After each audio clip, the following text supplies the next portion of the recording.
আসসালামু আলাইকুম দর্শক, আজ আপনাদের মাঝে নতুন আরেকটি ভিডিও নিয়ে চলে আসলাম। তো আমরা এখানে ফসল উৎপাদন করার জন্য আমরা মালচিং পেপার বিছিয়ে একটি মাটির স্থান প্রস্তুত করতেছিলাম। তো আমাদের কাজের শেষ সময়ে আমরা এখন তো এর সময়ের মধ্যেই একজন কৃষি অফিসার আমাদের মাঝে হাজির হয়ে গিয়েছে। আমাদের অবগত ছিল না, তিনি হঠাৎই আমাদের মাঝে আসছে, এসে তারা বিভিন্ন ফুটেজ নিচ্ছে, ভিডিও করতেছে। তাই আমিও তাদেরকে এই সময়টায় ভিডিও করে নিলাম আপনাদেরকে জানানোর জন্য।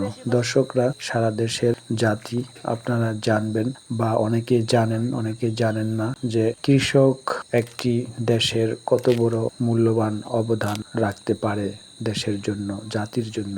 আর কৃষকদের জন্য বাংলাদেশ সরকার অনেক অফিসারদেরকে নিয়োগ করে রেখেছে, যে তারা কৃষকদেরকে বিভিন্ন পরামর্শ দিবে, বিভিন্ন হেল্প করবে, এবং কৃষক কিভাবে আগামী দিনে ভালো একটি সবজি উৎপাদন করতে পারে, এবং কৃষকের মাধ্যমে এবং তা অফিসারদের মাধ্যমে কিভাবে নতুন নতুন কৃষকরা উৎসাহ পাবে, সেই রকমের কথাবার্তা নিয়ে এই যে আমাদের অসিত বাবু কৃষকের ধারে ধারে গিয়ে উৎসাহ দিচ্ছে, এবং তাদের জন্য সরকার কি ধরনের হেল্প দিচ্ছে সেগুলো তাদেরকে জানানোর জন্য, তাদের পর্যন্ত পৌঁছানোর জন্য ঝড় বৃষ্টি রৌদ্র মাথায় নিয়ে এই অসিত বাবু গ্রামে গ্রামে ঘুরতেছে।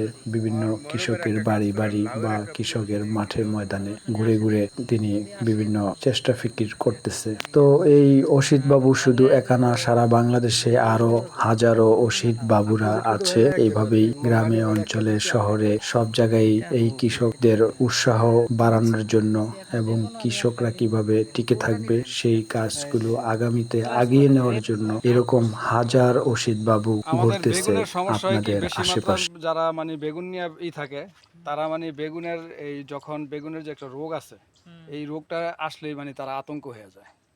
এখন তারা দিশা পায় না যে এখন কি চিকিৎসা দিবে। ঠিক আছে, সেই রোগটা হয়ে গিয়া ওই যে ডোকা ঢলে পড়া, আর ওই যে ডোকা পোকা, যেটা আর কি ফল ছিদ্রকারী। আচ্ছা, এই বেগুন গাছে পোকাটা, ওই যে ফল ছিদ্রকারী পোকা, ডোকা ছিদ্রকারী পোকা, হ্যাঁ, ওইটা যখন আক্রান্ত করে তখন না, এখন মনে করেন যেমন কিছু লোক সংখ্যায় তো আমরা জানি, সবাই তো মনে করেন এগুলা অভ্যস্ত না, জানে না। ঠিক আছে, যার কারণে অনেকেই এটার ভিতরে আতঙ্ক, মানে তারা ব্যবহার একটা খরচ টরচ করে ইনভেস্ট করে পরে তারা হারানো হয়ে যায়। কি করবো? আপনার বেগুনেরও তো ফেরোমন ফাঁদ আছে। হ্যাঁ, ফেরোমন ফাঁদ আছে, ট্র্যাপ। ওই যে ঝাকারটা আর বেগুনেরটা কিন্তু আলাদা আলাদা। হ্যাঁ, বেগুনেরটা আলাদা। হ্যাঁ, আমি একটু দেখাইতেছি, সামনে আহেন। দর্শক, আপনারাও আমাদের মতো ছোট ছোট উদ্যোক্তা হতে পারেন। কৃষি কাজ করলে সারা দেশের জাতির জন্য এবং নিজের জন্য একটি নিশ্চিত খাদ্য উৎপাদন করতে পারেন।